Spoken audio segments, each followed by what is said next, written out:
It's a big week aboard Delos. The decks are filling up with gear that'll power us across oceans. And we're super proud to announce a major partnership that means the absolute world to us. We've got 5 sails. We're gonna have you out here for our sea travels. I'm gonna be out there for like a month. Don't worry. And we're so stoked, we just might be able to power our electric winches with excitement alone. You can almost feel it. Ooh, fresh welder. The next chapter starts now.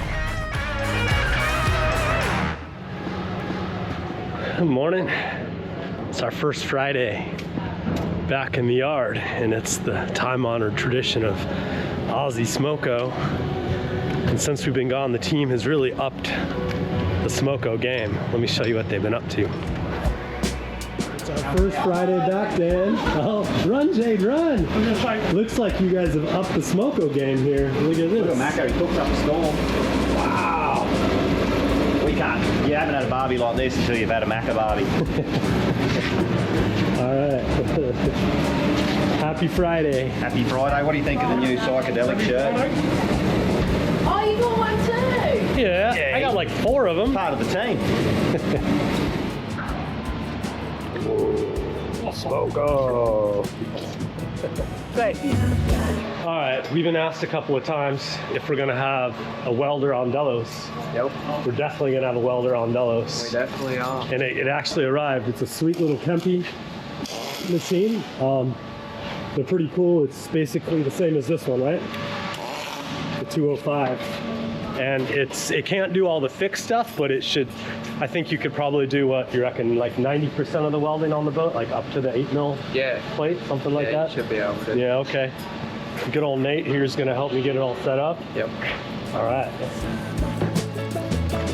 Ooh, fresh welder.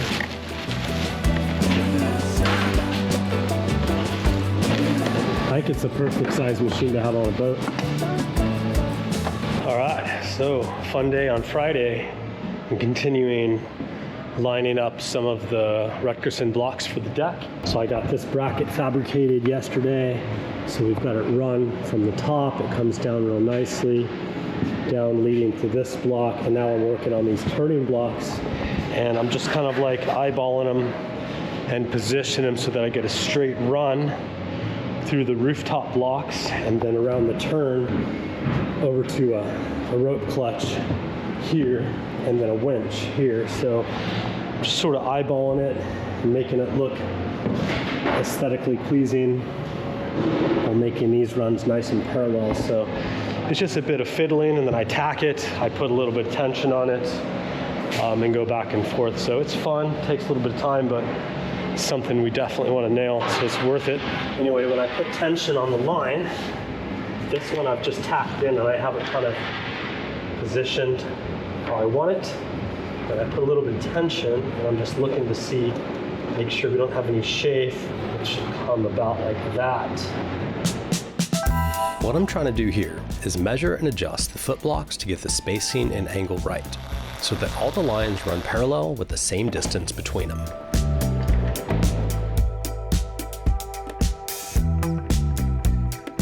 So you can get it on camera when I break my wrist. What you working on, Dane?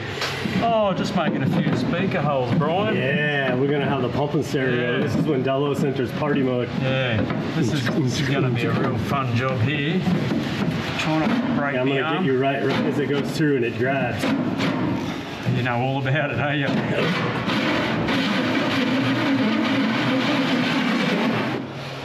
All right, well, while Dane is working on the speaker holes in there, this is kind of what I'm trying to do. I'm trying to figure out a good place for the winch that's easily accessible to grind from here, and a good place for the rope clutch so that everything is very straight. So I'm trying to position this winch as far, as close to the cockpit as possible, but we have to account for the electric motors, so it sits in the center of this. That's what this template is for, this cutout. So I've marked this bulkhead right here, this line, template, and then I'm moving it as far back so that we can do this cutout without interfering with this bulkhead under here, which looks to be right about here. The bulkhead, like that hole here.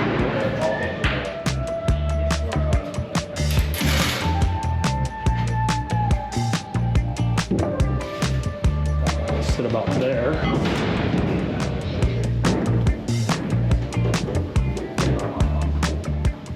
What do you approve, Dan? Looks good. Hey, you reckon you could do a little dance, mate, for us, just so we can... No, mate. Not while it's Maybe on the another speaker. episode, mate. But not this one.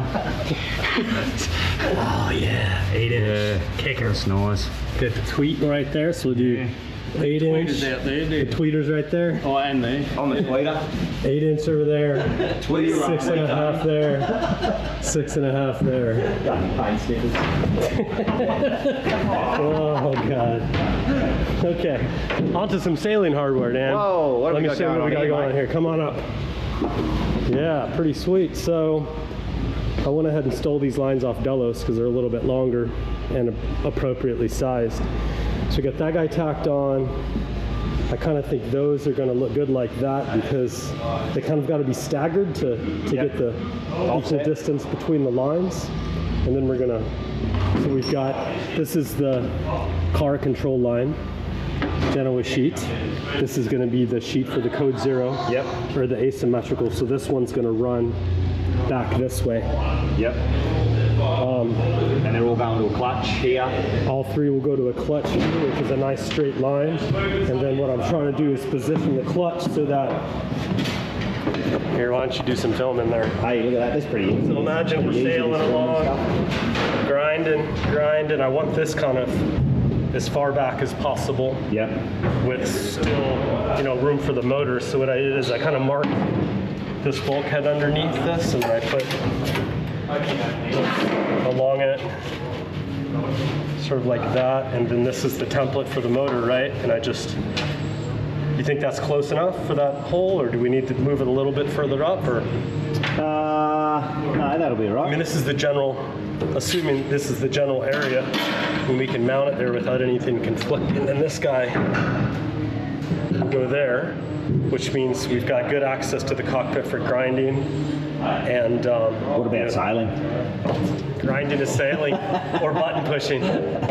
Where's my electric button? Yeah, that's right. I'm not allowed to push the button, am I? You're not allowed yet.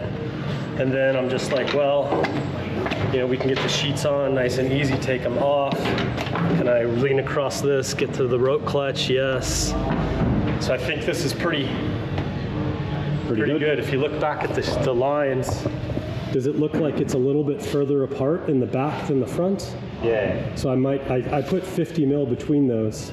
I might change it. It's sort of tacked. Sneak it forward a bit. Might sneak it forward a bit because it looks like it's out, just so that to bring it in. So those are nice and parallel. We can set the laser through there too to get the center of the winch and the center of the Yeah, that'd be cool. Maybe we should position the winch because we have a little bit of variation here as well, and I really can't put any tension on these lines until I build a backing plate for this and get it tacked to the deck. If it wasn't through the middle of the bulkhead like that, we could just put the doubler on the inside Yes. and don't tap all the way through. Well, then we'd have to move this winch. If we could move it forward, because you And will then have we studs coming out here. start to kind of Crowd that. crowd that guy. That can't come back any. Well, it's important to be able to lean Reach over it. comfortably To reach for, it. for Kaz as well, right? Yep. So Yep. I want this as close as possible. It's always a trade-off, Yeah. Yeah. So anyway, I need to get Kaz down here and make sure she can comfortably reach those clutches. That'll be the test. Yep. All right, carry on. After having Kaz test if she could reach the clutches from the cockpit, we decided to move forward with the placement. The lead-in angle is critical for a winch. This is the angle where the line meets the winch drum at, measured from horizontal. Too little angle, and you risk having an override. Too much angle, and you get excessive chafe on the drum. Perfect is between 5 to 10 degrees.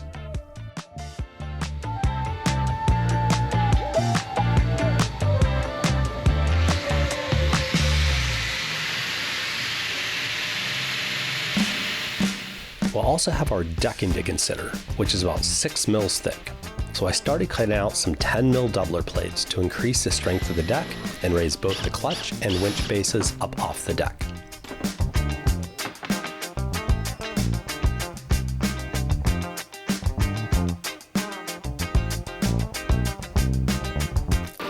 the new welder running, Dan? Good. Is it sweet? Yeah, crackling nice. Oh yeah, it's just like my welds. At least I know the welder's capable of making something that pretty. She'll do the job, mate. All right. This is the new welder for the boat. Oh, that's exciting. Yeah. Yeah. Give her another run. Here it goes. Well, Dan wasn't going to be the only one having fun. It was time to see if our decision to add a bit of extra height to the clutch would actually work the way we planned. So I'm going to make a couple of tacks and find out. Does it look like maybe needs to come in a little bit? 35 center to center.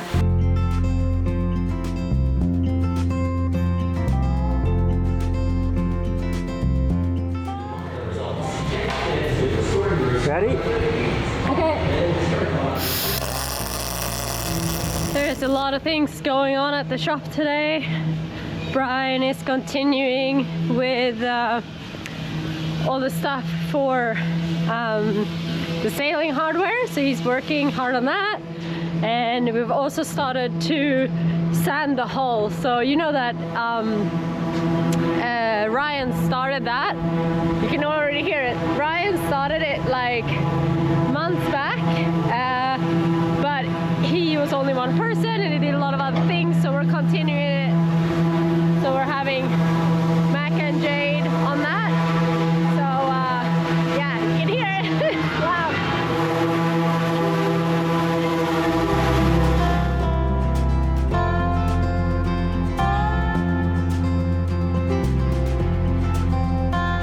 Just starting to tack stuff on the deck so I can see how it runs. It's loud in the shop today. Oh, I just erased my marks. Oh no. Acetone will do that. That was kind of how we wanted it, right? Parallel with that line. This little tack to hold it while I make sure it's right. But I gotta do these. Slowly but surely, I'm tacking all the pieces for the sailing hardware. It's a bit like putting together a puzzle. Only this puzzle hasn't been created yet, so there's no 100% right answer. Just a general idea of how everything should fit and work together. There's a lot at stake, and I'm trying to use my experience from sailing on Delos and other boats to avoid some of the mistakes, or at very least the inefficiencies that I've noticed. There's a lot of checking, rechecking, and tiny adjustments that no one really sees, but it's what makes everything run smoothly once the sails go up. And speaking of sails, we have a huge announcement to make.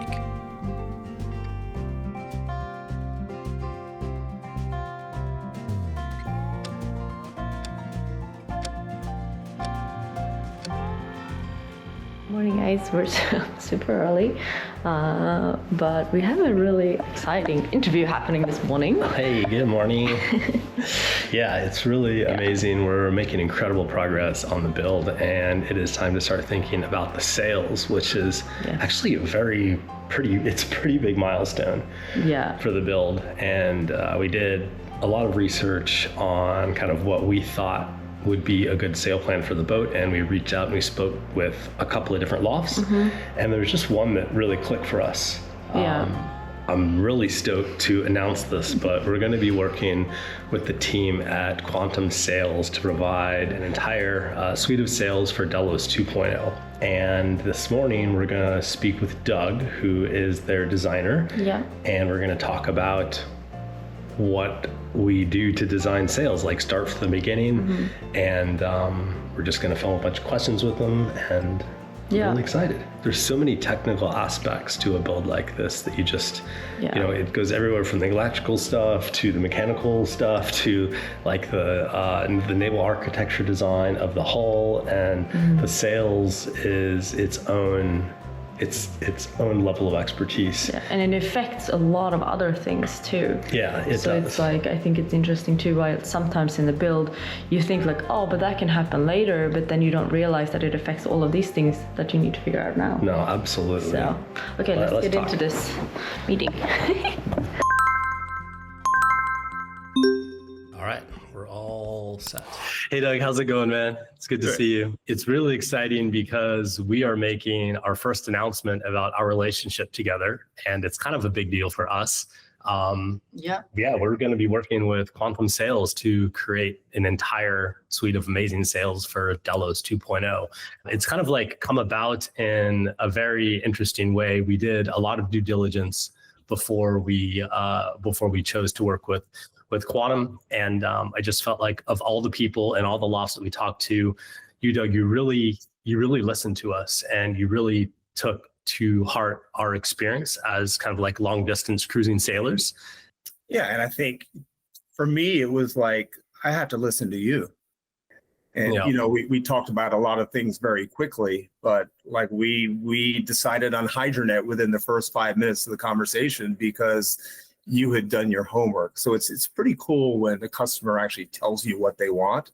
So today we're going to be talking about the initial process of where do you start when we have a brand new boat, the rig's not even up yet, she's been designed, the build is ongoing, and we kind of start engaging about what kind of sales do we need, what kind of materials do we want, and so that's the purpose of today's discussion. So where do we start, Doug? Like, what's the very beginning? So what I would have liked, Brian, is when you decided to build a boat, you called me 2 years ago and got me in right at the very beginning, because I think I could have saved you some brain cells trying to think about all this stuff, and maybe things would have been a little bit different, but that would certainly be our choice for anybody who's going to build a brand new boat. Get your sailmaker in early. But you know, there's 3 ways that we can build sails: from a sail plan, like Dave gave to us, from measuring the boat, or from existing sails. In your case, it's from a sail plan. And that's fine, you know, as long as the sail plan is accurate and you build that boat. Now, remember, the design from David is not exactly the same as the rig plan from the mast maker. So we would prefer it in a 3D CAD drawing from a mast maker, but most of the time it comes in a PDF that shows, you know, rig heights, headstay tangs, shivs, stuff like that. What I'll do is I bring that into the CAD drawing, and then we'll talk about it from there. Like you said, this is the first document I sent you, and it gives the rough outlines. I mean, a general arrangement of the sails, and we decide from this where we're going to go. And then the other document was this one. So this is what we call the deck arrangement. And the deck arrangement doesn't show the mast and sail plan, but it shows, you know, the location of all the sailing hardware, all the winches, all the blocks, how we're going to run things. We did some pretty extensive modifications to this and did a lot of work on, I think, optimizing and organizing that, and really happy with how it turned out.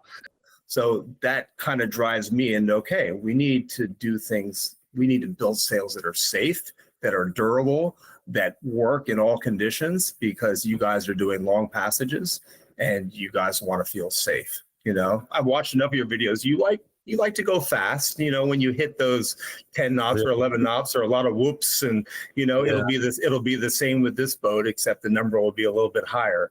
And, you know, the key here is just making sure that we have all the sails that we need to get you where you need to go. And I think we've done it. We've got 5 sails, of course, the square top mainsail that you can see in the sail plan. Talking more about the mainsail, one of the original things that we thought about was, what kind of mainsail arrangement do we have? Do we go with a furling in-mast mainsail like we have on Delos 1? Do we go with a roller boom? Do we go with the traditional stack pack, like fully horizontal batten and mainsail? And we really do like the furling mainsail in the mast on Delos. It makes it so easy for you, but on Delos 1, it works because she's driven a lot by the foresails, and the mainsail is quite small, and so vertical battens will work. The mizzen, you know, because we have the mizzen, so those two kind of work together. But on a boat like this, I think we'd lose 30% of our sail area by going to. You lose the sail area, and you kind of lose the efficiency of the shape of the sail, you know? Yeah, because it's a much flatter sail, right? But if you're doing a lot of cracked off sailing and a lot of reaching, your center of effort is higher with a square top. the battens are more controllable when you're off the wind. It makes for a better sail. So if you told me, and we didn't have this conversation, but you kind of told me the type of sailing, and even we talked about how we're going to reef, and you like it simple. And I think you've made the right choice because you have a great cockpit for it, but you're doing, single line traditional reefing with separate leach reefs and separate luff reefs that come to the cockpit. And I think that's smart. It's easy. Everything's right there in front of you. So that makes a lot of sense. Why we're using that headboard, the anomaly. The reason why you have an anomaly and the reason why you have anything up at the top of the mast to make sure that the head can drop down is because when you drop the sail, the diagonal batten has to be able to get into the pack. Otherwise, it would be sticking up out of the pack and you wouldn't be able to zip it up. This is the perfect sail for that. So it's pretty much a big square top, traditional reefing, horizontal battens. What would you call it? Stack pack, kind of. We call it a sail pack, but yeah, sail pack. We've got a big Genoa at 69 square meters. I mean, Delos 2 is not shy on sail area when you compare her to the Catana 53 that's out there. It's pretty much at the same area. So this thing has some horsepower. And, going upwind while she doesn't have dagger boards, you're still going to be doing, 8.5 knots upwind, no problem. Maybe cracked off just a little bit from a boat with dagger boards, but you're still going fast, So big old square top main, the Genoa, and then third sail. Third sail is a self-tacking jib, 31 square meters. We don't know yet what the crossover will be, but we'll talk about that in a little bit because we have a tool that will tell us when that crossover should happen. But certainly that's going to be a heavy air sail when you're reefed as well. We think reefing sequence will happen at between 16 and 17 knots. And then as we get into the downwind stuff, we look at a code 0. Now the code 0 will have a pretty wide range, just like any sail. You can ease the sheet downwind and inflate anything, just like we did back when we sailed with 155% Genoas. You can put the bow down and ease the sheet, and if you have 25 knots, the sail's going to inflate. Specifically, though, wind angle-wise, we're going to be looking at a true wind angle from 90-ish to about 130 with an apparent wind speed of 16 to 18 knots. But I think I'm more excited about the Code 0 than any other sail because our friend Bill had one on his boat Calico Skies, and we would there's that interesting wind angle where you're not really downwind, you're not upwind, and if the breeze is light, a lot of boats struggle. And our friend Bill would just unfurl his Code 0 so and easily. off he would go. And I was like, oh man, what an amazing, beautiful, huge sail.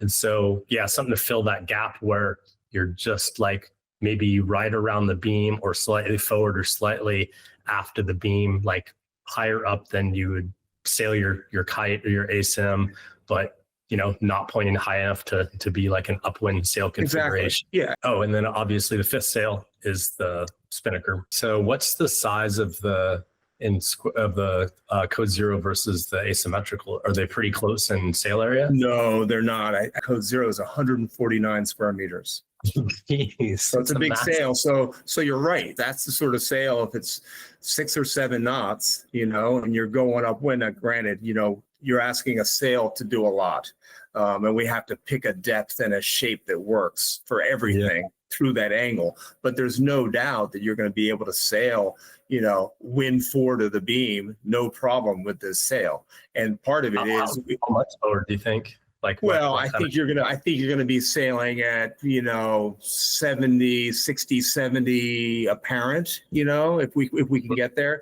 It depends on what fabric we use, and we're undecided on that right now, but we're zeroing in on that. And the other thing that we can do, Brian, is when we run the IQ program, which I'm going to talk about that at the end, we'll be able to tell you exactly what angle that you'll be able to sail to. So that'll be cool. We'll certainly play with that when we go sailing. That'll be a lot of fun. We're gonna have you out here for our sea trials. I'm gonna be out there for like a month. Don't worry. So there's one fabric that has outlasted all the others on Delos, and we've gone through. I think is this our 5th set of sails? Yeah. We're getting about maybe 20 to 25,000 miles per set of sails. Sometimes some a little bit more, like the mizzen lasts longer than, let's say, the general on our boat, because it handles less load. But the material that we found that has actually lasted the longest and held its shape for the longest has been hydronet. And so when you first mentioned, like, hey, I think you should look into this fabric, I was like, oh, You already know about the fabric. And you guys are partners with DP Dimension Polyant, right? And so I don't know if we sell more hydronet than anybody else in the world, but we're probably pretty close to it. I love the fabric. Basically, what it is, it's a combination of polyester and Dyneema. So that allows us to cut the sail in a tri-radial fashion.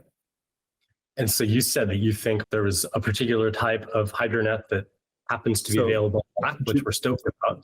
Just recently, they came out with something called 233 NB. It's called non-binding fabric. When I asked them what that means, they said, we can't tell you. But they have done something pretty tricky to make this fabric 40% stronger than the same weight fabric that we were going to use. And it's 10 ounces. If you see the machine behind me, that's what's called an Instron machine. And what we do with that machine is we pull 2-inch width strips of fabric, 16 inches by 2 inches, and we can measure how much that fabric elongates. And typically, when we talk about 1% numbers, it's how much pound force does it take to pull that strip 1% of its length. So to give you an idea on the fabric that we were thinking about using, the 433 standard hydronet, it's 165 pounds. So think of yourself sitting on that 2-inch strip. What it would take to stretch that fabric that much. It's very little, okay? When they came out with the NB, which is only in the black style, it's 165 on the 1%, and the NB is 284 pounds. Oh, wow. Versus 100. It's just a huge number. It's a game changer, because when you start looking at these numbers, you're starting to compare it to low-end carbon laminates. It's a really good fabric. No, that's amazing. Now, the beautiful thing about hydronet is you can take an awl or a spike and you can put it into the fabric, and it's impossible to tear it. I do want to talk about IQ. So if we want to go into that. So IQ is a program. It's a finite element analysis program. And what we do is we take all the information from the designer. We take all the information from the rig guys. They provide us with the wire that they're using, the materials they're using on the mast, and we build that into our program. And what we're able to do is we design the sails as we think they should be, with the fabric that we think should be used, and then we inflate the sails. And what the program does is it gives us all the loading on everything, all the shrouds, the headstay, the main sheet, every attachment point to the hull. It also tells us whether our fabric is strong enough. So we will put in the same properties from DP into our program for this radial hydronet, and we'll say, is it strong enough? And we'll go sailing in 18 knots, 20 knots, 25 knots, whatever, virtually. And we'll watch the sail deform. And we'll be able to see on the screen and see the sail deform. And it will tell us how much that fiber and how much that fabric is stretched. If you ever stretch a fabric more than 1% of its length, you are in serious trouble. The sail won't come back and you'll end up with a baggy sail. So what we're going to do for you, Brian, is we're going to tell you when to reef. If the rule of thumb is that you don't load your shrouds up more than 30 or 40% of breaking strength, which I think that is the rule for a catamaran, then we're going to go ahead and run this on IQ, and we'll say, okay, let's go sailing in 16 knots. My gut tells me, I could be wrong, is that as soon as you crack off maybe 5 degrees and you just ease that main sheet just a little bit, that could be when that shroud loads up the most. And you see the different shades of colors, that's showing you loading. If it's a red color, and the fiber is distressed and it's stretching way more than it should. And we'll see that. And what we're going to do, and we're going to show you and give you the inflation loops we're going to start with a 6-ounce fabric, and we're going to work our way up to a 10-ounce with a 7-ounce ply. We're going to go in and we're going to look at just a straight polyester tri-radial sail, and then we're going to go into the Hydronet family of fabrics, and we'll work our way up until we get to the 433 NB, and hopefully when we get there, it shows us that we're using the right fabric. I would love to see, like, when we get more to the testing of the IQ, like that would be really cool to actually capture and talk to maybe in more detail when we get to that stage. And the fun part is it's a long process, just like your build is a long process, as you well know. It's a process for us. It'll be cool to get the production stuff and understanding how the sails are built out. We have a great team that builds the sails. So you'll see the whole design process, the IQ process, the build process. It's really neat what they do down there in Sri Lanka. And then, of course, putting them up the first time and sailing will be really cool as well. Yes. So to close that full loop, and the same with you guys building the boat from start to finish, it's pretty neat. Let's go sailing and enjoy kind of what you guys have done. It's pretty neat. So, well, I just wanted to thank you for your time. We had to wake up super early to do this before Ciara wakes up for school. You did it. We got it done, and it was very informative. So thanks, Doug. I'll be in contact over email with some other stuff. Okay. Have a fantastic day. Thank you very much. All right. Have a good morning. Bye.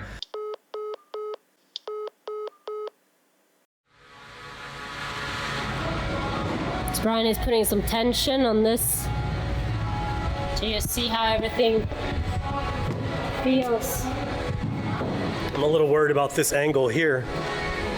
We'll either need to run a shorter soft shackle, right? Look at that angle right there, so that this is... Oh yeah, that is further down. This is down, want it like that, right? I mean, it's a pretty long soft shackle, so we kind of probably want it more like that. We can also put a plate on that kind of like angles that up a little bit. Okay. These are things we're just gonna have to figure out, right? Nobody's ever built one of these, so. But this part I'm very happy with, and now the next part would be figuring out exactly where we want to put the winch. The only thing that matters is that these are below the winch, right? So that, because if it's pulling down, we'll get overrides. We want it like that, it's like slightly up. Yeah. And I'm gonna put the winch on a 10 mil doubler plate as well. Okay.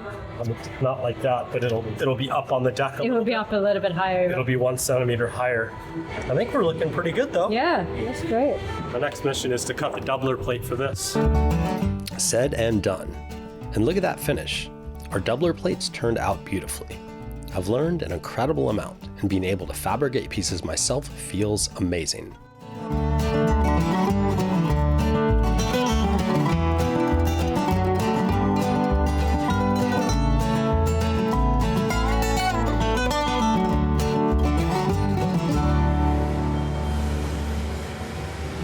Haven't really filmed a lot since we attached the port side backing plates for like the fair leads and the windlass and the rope clutches and all the deck blocks. And now I'm about to start on the backing plates for the clutches.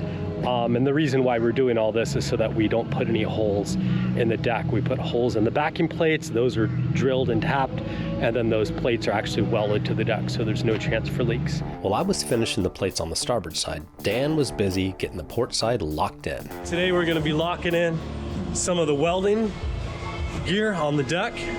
We're gonna turn Dan loose with the welder and see what happens. Time to lock her in, Dan? Lock her in, mate. What do you say, lock her in, Eddie? Lock her in, Eddie. Pick the eyes out of it, I reckon. Yeah, everything's all lined up nice and pretty. Dan gets to put the good beads on there. That ain't going nowhere. Beauty.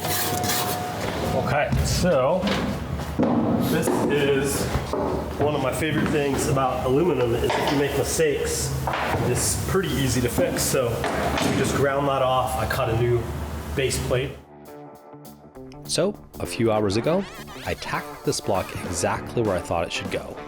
And yeah, turns out I was completely wrong. And here's why. What happened there? Well, we positioned the blocks the way I thought that they would look good to pull in this direction, thinking that this block that's over here on the corner would actually be like right here. But then I measured the foot, or I looked at the sail plan and the dimensions of the foot, and it's like 11 meters for the asymmetrical. So it goes way up the front, and I think we're gonna have to put this block back much further.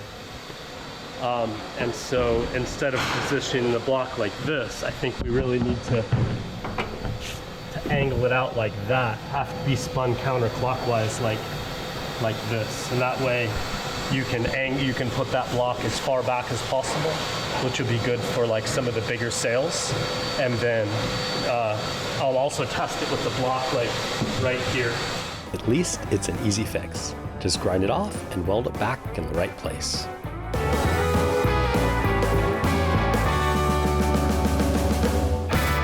So we just ground that off. I cut a new base plate.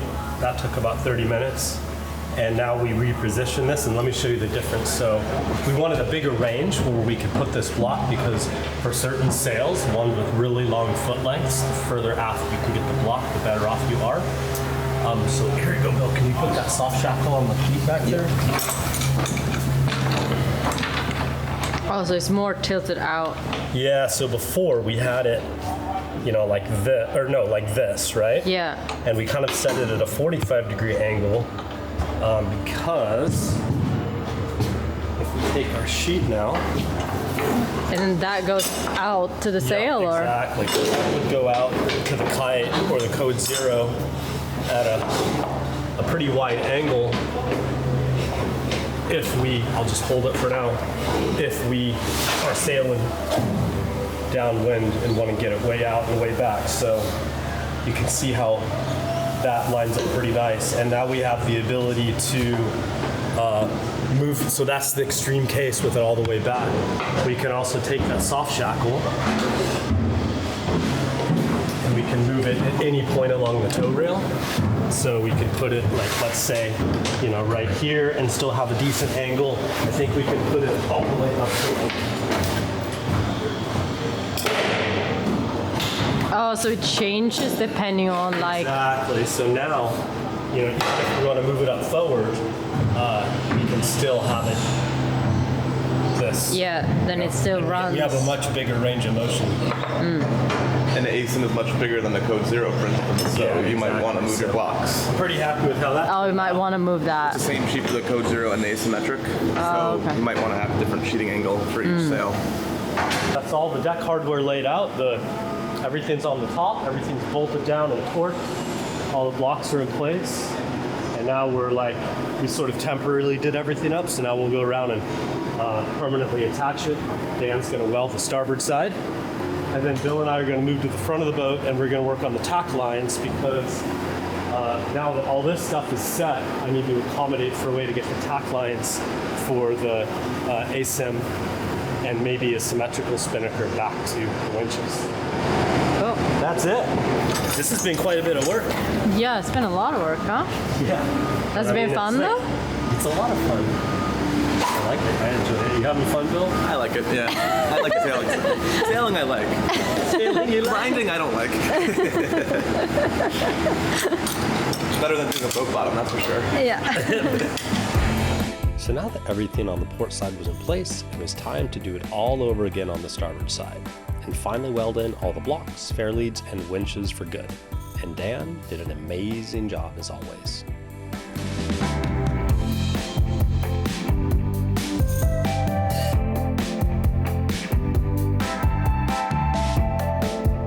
That was a shit ton of work. Yeah. I'm really happy with how it turned out. What do you think? I think it looks really good. Yeah? Do you want to try and move some stuff? Okay. All right. So, there's your winch down there. Pretend that the blue line is your jib sheet, and the red flecked line controls your car. You can ease the clutch. Now you can come in on it a little bit. And then as you careful, that winch actually isn't bolted down yet, but no, you're good. And then as you do that, if you ease the line for the car, you'll be able to bring the car back. So that's the line that controls the car. So ease that, and then pull the jib sheet. Ooh, nice. So now you're moving the car back. Boom. I really like how I thought it would be way more busy up here. Like I thought it would be really like a lot of things just kind of like, but I feel like it's all in one kind of like tight space that is easy to step over. And I really like how these little ones on the side. Yeah, so this turned out. Yeah, so super nice. There's two, I really like the way that this turned out. Going up into the eyebrow, that turned out super clean. Yeah, and I really like how we put them on the side instead of on the deck. That was your idea. Thank you for that. Yep, so this is pretty much all the control lines for that. Come on up here. So you can see these are the boxes that lead into the eyebrow, and then we have our water catchment in the corners, right there. Yeah. For the rainwater catchment. And then all the travelers laid out really nice. We put the turning blocks right here and here for the jib. And this turned out really kind of long and sleek too, like not too crazy. That was also Bill's idea to do that like that. Yeah, because I was trying to find a way to squish this into here, and we were just running out of space. And Bill's like, well, why don't we flip it and run it around the outside, and then we can put the block inside of that one. I was like, thanks, Bill. No problem, Ryan. And I'm really happy with the gear too. The Selden hardware and the Rutgerson hardware has just been really, really fantastic to work with. It's really both very high quality, awesome stuff. The last thing that we need to do up front is we need to rig a way to get the tack lines for the asymmetrical back to our forward cockpit. And so we've got a way mapped out that we're going to do it. I had to order a couple of deck organizers and stuff from Rutgerson, but as soon as those arrive, then we'll be able to do that. So it'll be like everything will be controlled from there once it's all rigged up. Cool. Phew, this has been an exhausting project, but the reward is massive. Sometimes I even feel a little bit overwhelmed, but just taking it one small piece at a time helps. But before we leave, Kaz has a question that never fails. It's awesome. So that project is done. What was the hardest? Oh, the hardest part? I'd say it was definitely creating all the mounting plates for the Rutgerson rooftop blocks, because the way we did it, we didn't want to drill through the deck and through bolt it. So I had to make those mounting plates, and I had to countersink the bolts coming up, and then we had to drill holes in the deck, and then we had to weld the threaded rods in, and then set it on and fit it. That was very tricky to get it all lined up. But once we did, I think it worked out really good. Turned out great. No holes in the deck. Yay! And they've all been leak tested and everything, so we're good. Nice.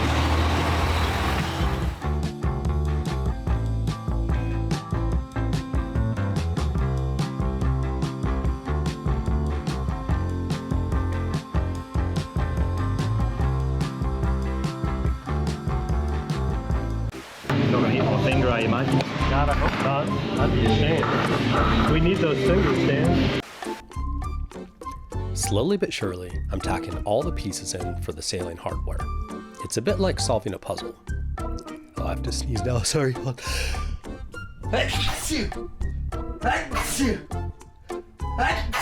god. Oh, sorry. I need double this one. A double. Double. So early.